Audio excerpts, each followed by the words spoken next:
أما بعد فأعوذ بالله من الشيطان الرجيم بسم الله الرحمن الرحيم قال الله تبارك وتعالى في الكلام المجيد والفرقان الحميد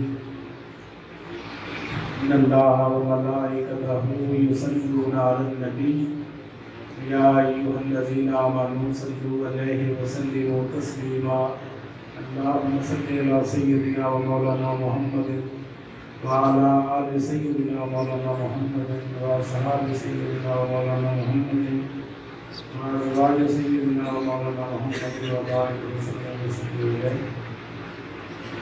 ارشاد الہی ہے کہ بے شک اللہ تعالیٰ اور اس کے فرشتے نبی کریم صلی اللہ علیہ وسلم پر درود و سلام بھیجتے ہیں، اس لیے اے ایمان والوں کا اور ان فرشتوں کا وظیفہ ہے جس کا ذکر قرآن مجید میں آیا۔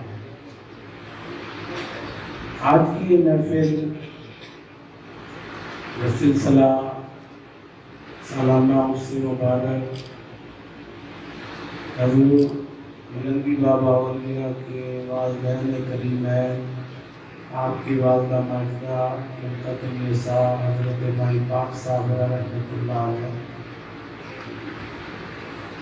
ان کا 58واں سالانہ عرس مبارک، یہ وہ عرس ہے جو حضور ملنگی بابا سرکار اپنی حیات اقدس میں خود منایا کرتے تھے۔ اس ہستی کا عرس ہے جس نے حضور ملنگی بابا اولیاء جیسی ہستی کو جنم دی۔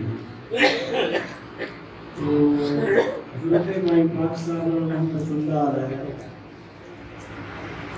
کا اولیاء کرام کے اندر کیا مقام ہے، آپ کے حوالے، آپ کے تذکرے مختلف تصوف کی کتابوں کے اندر موجود ہیں، اخبارات میں، جرائد میں، اور اسلامی خواتین کا انسائکلوپیڈیا 101 اولیاء اللہ خواتین کتاب، اس کے اندر بھی حضرت مائی پاک صاحب کا ذکر موجود ہے۔ تو آپ کو اکثر بزرگان دین کے اولیاء کرام کی زیارتیں ہوتی تھی، روحانی مشاہدات ہوتے تھے، یہ ہماری حضور کو بتایا کرتی تھی۔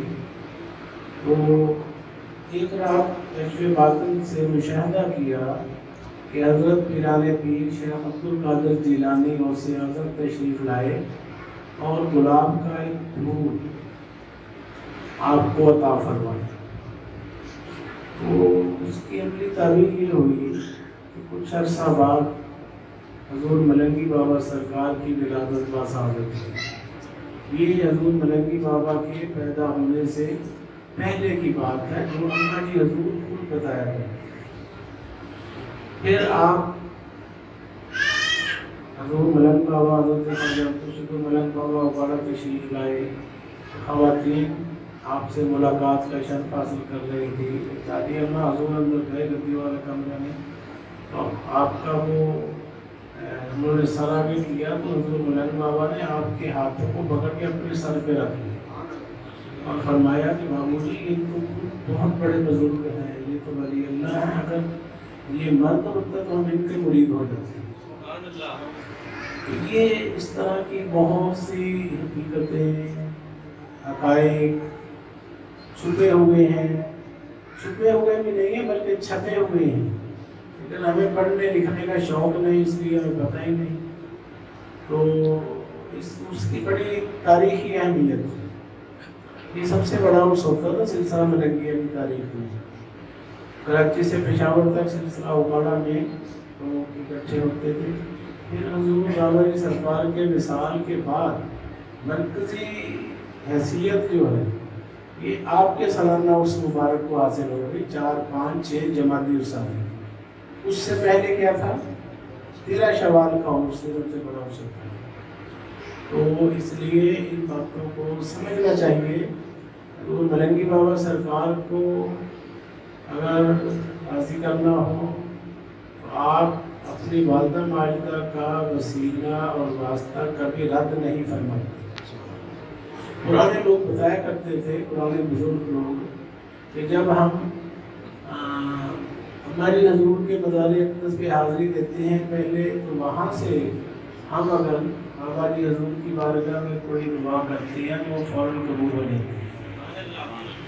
تو آپ فرمایا کرتے تھے کہ میری ولایت میں، میری فقیری میں 2 ہستیوں کا بڑا ہاتھ ہے، ایک میرے پیر و مرشد اور دوسری میری والدہ مالکہ۔ تو آپ فرماتے تھے ہم نے اپنی والدہ کے ساری زندگی سر کے بال نہیں دیکھے، پارسائی، عبادت، تقویٰ، پرہیزگاری کا یہ عالم تھا۔ تو حضرت آج عبدالشکور ملک بابا رحمۃ اللہ علیہ آپ فرمایا کرتے تھے بابو جی آپ کی والدہ نے بہت صبر کیا ہے، یہ صابرہ ہیں۔ تو اس وقت سے آپ دنیا میں مشہور ہوئی ہیں حضرت مائی پاک صابرہ کے نام سے۔ یہ درگاہ مائی پاک صابرہ کے نام سے مشہور ہے، یعنی آپ کا وصال 1964 میں ہوا۔ اس دربار شریف میں سب سے پہلا مزار اقدس کس کا ہے؟ حضرت مائی پاک صابرہ۔ ان کا مزار کہاں پر ہے؟ اکھاڑا شریف میں کس جگہ؟ جو ملنگی بابا سرکار اپنی والدہ کے دائیں ہاتھ میں آرام فرما ہے۔ بالکل ساتھ والا مزار حضرت مائی پاک صابرہ کا ہے، درمیان والا جو ہے وہ بڑے اماں جی حضور کا ہے، اس سے پرے جو ہے وہ ہماری والدہ ماجدہ کا ہے۔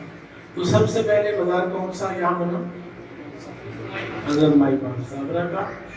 تو یہ بڑے بڑے اولیاء کرام جو ہیں جب آپ کا وصال ہوا تو وہ لوگوں کو کہہ رہے تھے جس نے آج جنتی ہونا ہو جا کے جنازے میں شامل ہو جائے۔ یہ تاریخی حوالہ جات ہیں، اس موقع پر اگر یہ باتیں نہیں بتانی تو پھر کب بتانی ہے؟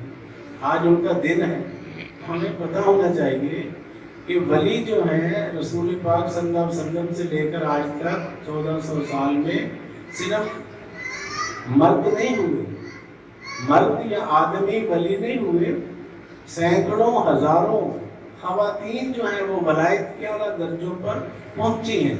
تصوف کی تاریخ بتاتی ہے کہ بڑی بڑی ولی کاملہ اولیاء خواتین جو تھیں فرماتے تھے، لیکن ان باتوں کا رجحان نہیں، کوئی بتانے والا نہیں، کوئی سننے والا نہیں، کوئی سنانے والا نہیں۔ ہمیں تو اور ہی چکروں میں ڈالا گیا ہے اور کہا گیا ہے کہ بس یہ دین ہے، اللہ علیہ وسلم، جبکہ حقیقت اس کے برعکس ہے۔ تاریخ اسلام میں بہت بڑا نام آپ سنتے آ رہے ہیں، بچپن سے لے کر آج تک، حضرت مائی رابعہ بصری قلندر رحمۃ اللہ علیہ۔ رابعہ بصری کیا 1400 سال کی تاریخ جو ہے اس کے اندر امت محمدیہ میں صرف ایک ولی اللہ ختم ہوئی ہے۔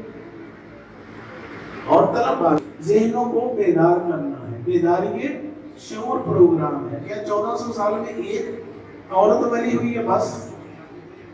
کیوں نہیں ہمیں بتایا جاتا؟ اس لیے کہ اس کے پیچھے پری پلان بہت بڑی سازش ہوئی ہے، یہ ایک الگ داستان ہے۔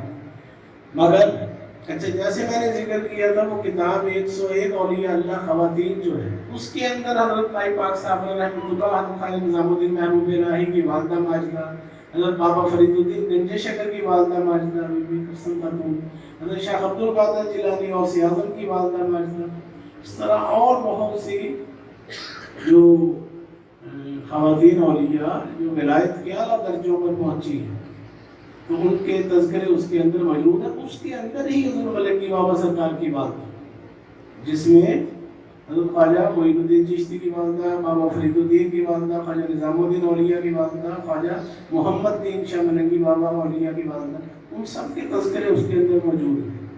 یہ ریسرچ ورک ہوا آج سے کوئی 25-30 سال پہلے، پورے پاکستان میں انہوں نے اس کے اوپر ریسرچ کی۔